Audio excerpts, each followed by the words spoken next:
Ассалаумағалейкум, құрметті көрермендер. Сіздермен мен әдеттегідей Епті тілеген, және бүгінгі видеода мен мастер-класстан кейінгі араласып қалған көліктарды жинайтын боламын.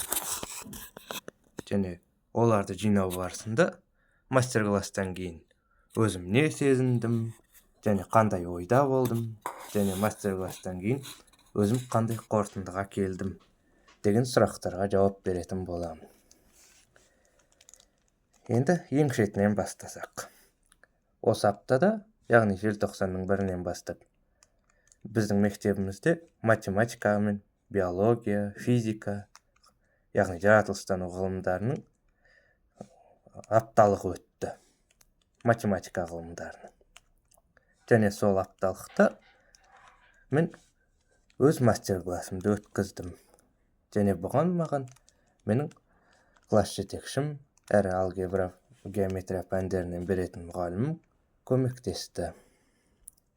Және сол үшін де мектеп ұжымына көп рахмет. Алғысымды айтамын. Және ол мастер-класс сейсенбі күні сағат 1:30-нан, яғни түскі 1:30-нан 2-ден 10 кеткенге дейін 45 минут өтті.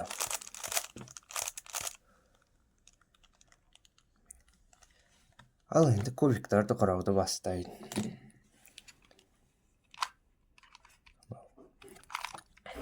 Сол мектепте өткен мастер-класс маған өте қатты ұнады. Және өзімнің деңгейімді көрсетті. Ол мастер-класс тіпті ұстаздарға және келген оқушылардың бәріне қатты ұнады. Және оқушылардың белсенділігінен менің көңілім толды. Оқушылар белсене қатысып отырды, және сұрақтарын қойды, және сол жиынды қорытындылаған кезде өз ойларын ашық айта білді. Маған сонысы қатты ұнады. Және ол жиында көптеген кластың балалары келді. Орыс кластары да болды, қазақ кластары да болды. Басында мен ойлағым, анда мен қазақша айтсам, орыстарға қазақсыз бола ма деп. Бірақ олай болмады. Орыстарға да, қазақтарға да қатты ұнады, және қызықты болды. Және мастер-класстың басында мен анда кубиктармен узор жасап, оларды партаның алдына тізіп қойдым ғой. Сол кезде балалар кеп, қызығып, көріп сұрай бастады. Мынаны қалай құрайды, мынаның аты қандай, мынау қанша тұрады, мынаны үйретесің бе дегендей. Сосын айттым, егер қаласаңдар, үйрете аламын деп. Ол мастер-класста мен өзімнің барлық өнерімді көрсеттім. Және мастер-класстың басында бірінші теория болды, яғни кубиктің шығу тарихы мен кубиктің құрылысын және кубикті қалай құрайтынын айттым. Ал одан кейін мастер-класстың ортасына қарай практика басталды. Ол практикада мен 2 үштікті бір қолмен құрау, үштікті уақытқа құрау, үштікті қарамай құрау деген сияқты көптеген тапсырмаларды орындадым. Және бұл шынымды айтайын, маған қатты қиын болмады. Өйткені менің 5 жылдық тәжірибем бар. Бірақ сонда да ол тәжірибе аздық етеді екен. Өйткені мен анда үштікті уақытқа құраған кезде, анда көпшіліктің алдында құрағандықтан қобалжып 19 секундта құрадым. Ал әдетте орташа уақытым 15-17 секунд болатын. Вот сол кезде қолым дірілдеп, біраз кәсәк кетті. Ештеңе етпейді. Алла қаласа жаттығып, оны түзетуге тырысамын. Және тағы да бір тәжірибем жетпей қалған нәрсе, ол 2 үштікті бірге құраған кезде. Ол кезде мен тапсырма шарты бойынша 2 үштікті бір мезетте құрауым керек болатын. Бірақ үштіктерді кезек-кезек бұрадым. және оң қолмен бұрау маған сол қолмен салыстырғанда оңайырақ болғандықтан оң жақтағы үштік бірінші бітті де сол жақтағы сәл ұзаққа қалып қойды. Алла қаласа болашақта жаттығып соны да жақсы деңгейге жеткізуге тырысамын. Зеркальный кубикті қарамай құраған ол енді Аллаға шүкір сәтті өтті. Өзім қалағандай барлық формулаларды жақсы орындай алдым. Және ол мастер-классқа жиналған оқушылар мен ұстаздардың көңілінен шықтым деп ойлаймын. Оған дейін мен тағы да бір үштікті құрап бітірдім. Мұнда барлығы жалпы 21-ге жуық кубик бар.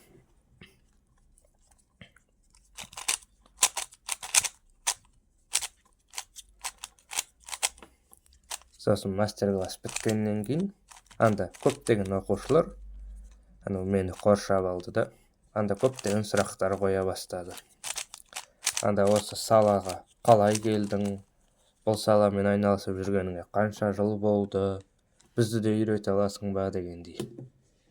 Сосын айттым, айналысып жүргеніме 5 жыл болды, және бұл салаға араласып жатқан кубигімнің арқасында келдім деп.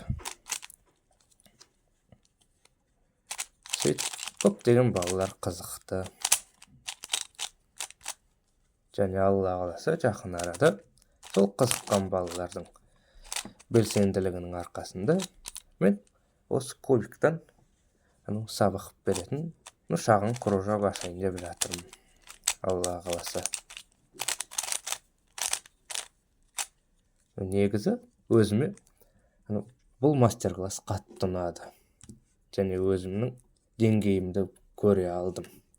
Мен басында жай ғана үйде құрап жүргенімді ойлайтынмын. Мен бәрінен мықты құраймын, мен мықтырақпын, жарысқа дайынмын деп. Бірақ негізі шын мәнісінде аса қатты дайын емес екенмін. Өйткені көпшіліктің алдында кубикті тез құрай алмаймын. Өйткені сәл қобалжыдым. Жарыстарға барсам, ол жерде адамдар саны ол мастер-класспен салыстырғанда бір 5 есе көп болады. Сол кезде кубикті тез құрап, жақсы орындар алу үшін көп дайындалу керек.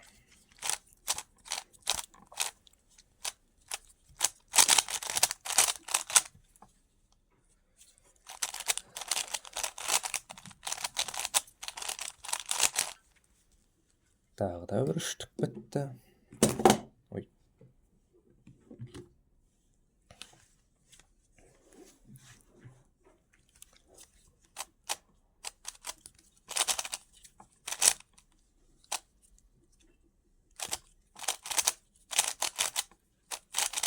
Бір жағынан балалардың сөйтіп қызығып келіп, сұрап, үйренеміз деп ынта танытқандары, қызығушылық танытқандары менің ынтамды да арттыра түсті.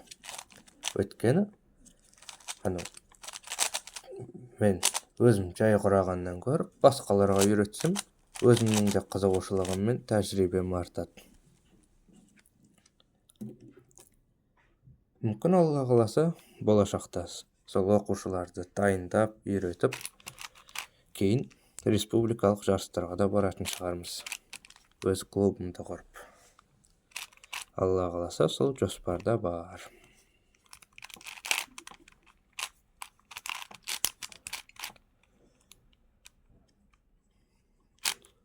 Мен әдейі кубиктарды жай бұрап отырмын.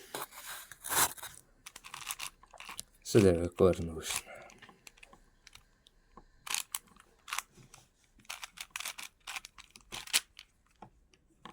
Мысалы, 7-лік, 6-лық дегендерге келген кезде ол бөліктерін кесіп отырам ғой. Өткен ұзақ уақыт алады.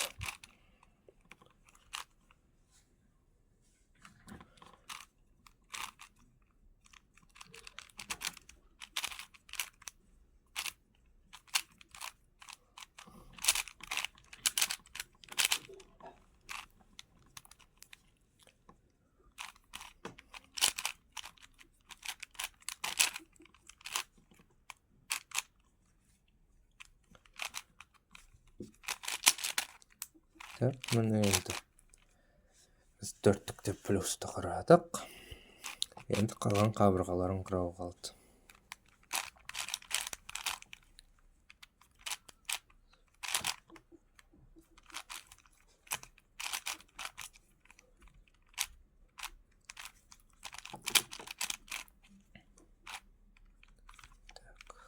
Қызыл,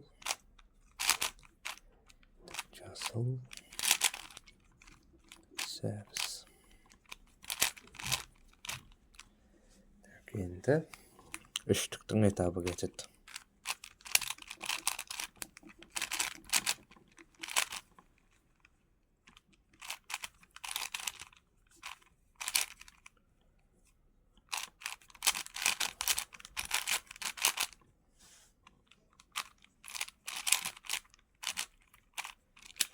Мен көбінесе мынандай үлкен кубиктарды көп бұрамайым. Өйткені олардың құрылысы қиын. Любой момент атылып кетуі мүмкін. Және де үштіктермен көп жаттығым.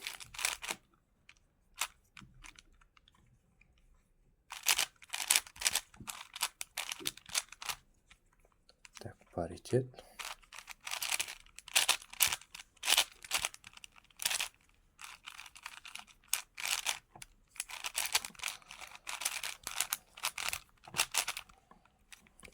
Так, төрттік бітті.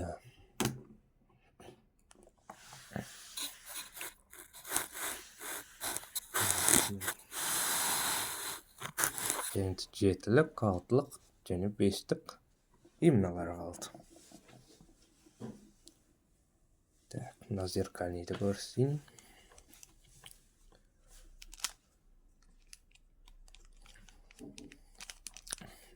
Менен ылғи бәрі сұрайтын. Сен зеркальный кубикті қалай қарамай құрайсың деп. Оның жауабы біреу. Және ол қарапайым. Мен зеркальный кубикті құраған кезде ең бірінші ең жіңішке центрін және ең жуан центрін тауып алам. Ең жіңішке центр ол мен үшін үштіктегі сары центрмен тең, ал ең жуан центрі ол ақ түспен тең. Сол екі ориентирді тауып алсам болды, қалғаны оп-оңай. Сол бойынша мен тура үштік сияқты зеркальныйды да құрап шыға алам. Қиындығы жоқ.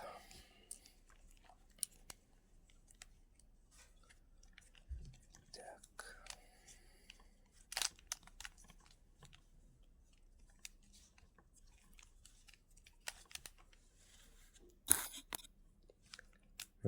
Осылай.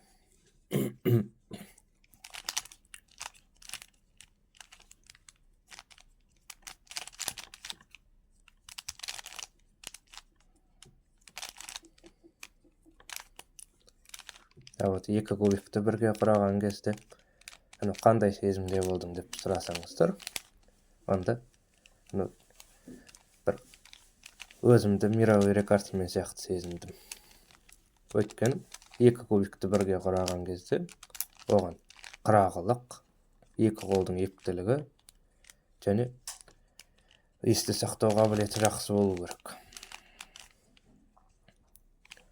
Өйткені екі кубикті қандай жағдай екенін ойластырып, оны қарап отыру оңай емес.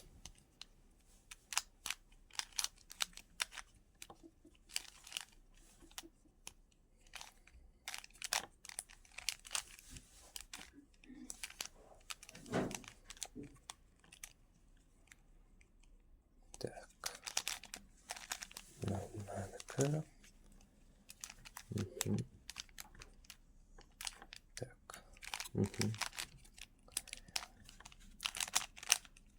Екі слой дайын.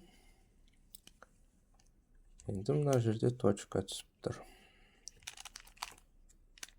Именно ойлылды бұлай шешеміз. Ортаңғы центрін. И все. Енді пилыл ғана қалды.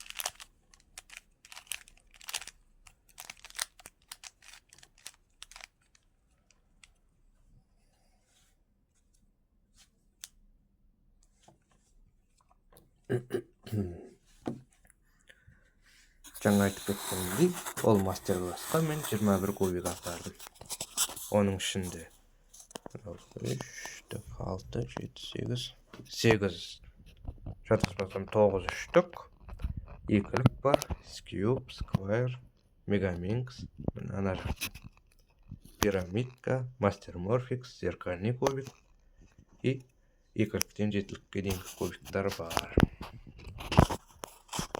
Яғни барлық дисциплиналары бар, яғни негізгі, және 1-2 қосымша дисциплинасы бар. Так, енді бестік кетті.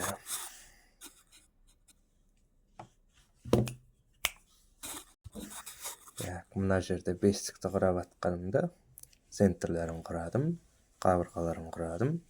Енді мына соңғы қабырғасына келгенде реберный паритет түсті.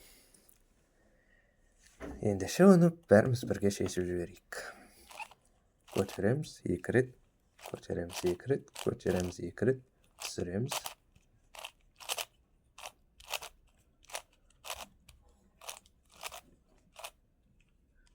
Енді одан кейін үштіктің этабы кетеді.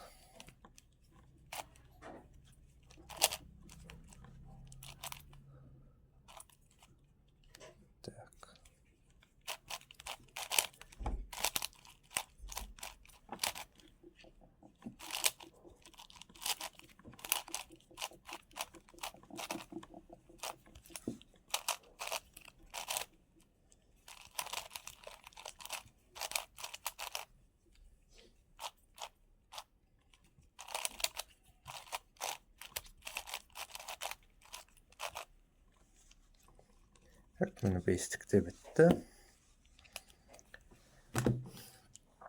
Ал мынау 6-лық пен 7-лікті мен енді кадрдың сыртында құрайтын шығармын. 6-лықтан бастайық. Ақ центрді құрап біттім. Енді сарысын құраймыз. Мен сары центрді де құрадым. Барлық центрлер құралды. Енді қабырғаларын құраймыз. Мінекей 5 минут өткеннен кейін мен мынау қабырғаларының барлығын құрап біттім. Енді үштіктің этабын құрау ғана қалды. Соңғы жүрістер и болды. 6-лықты да құрап біттім. Және сонымен бірге мен 7-лікте өзі құрала қалды. Және мастер-морфиксті де кадрдың сыртында құрап шықтым.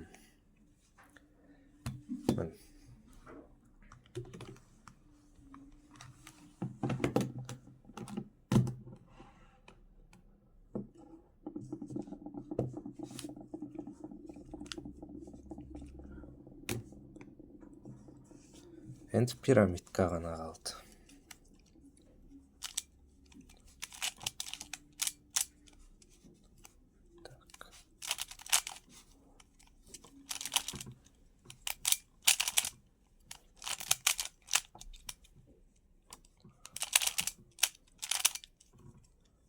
Болды. Пирамидка да бітті.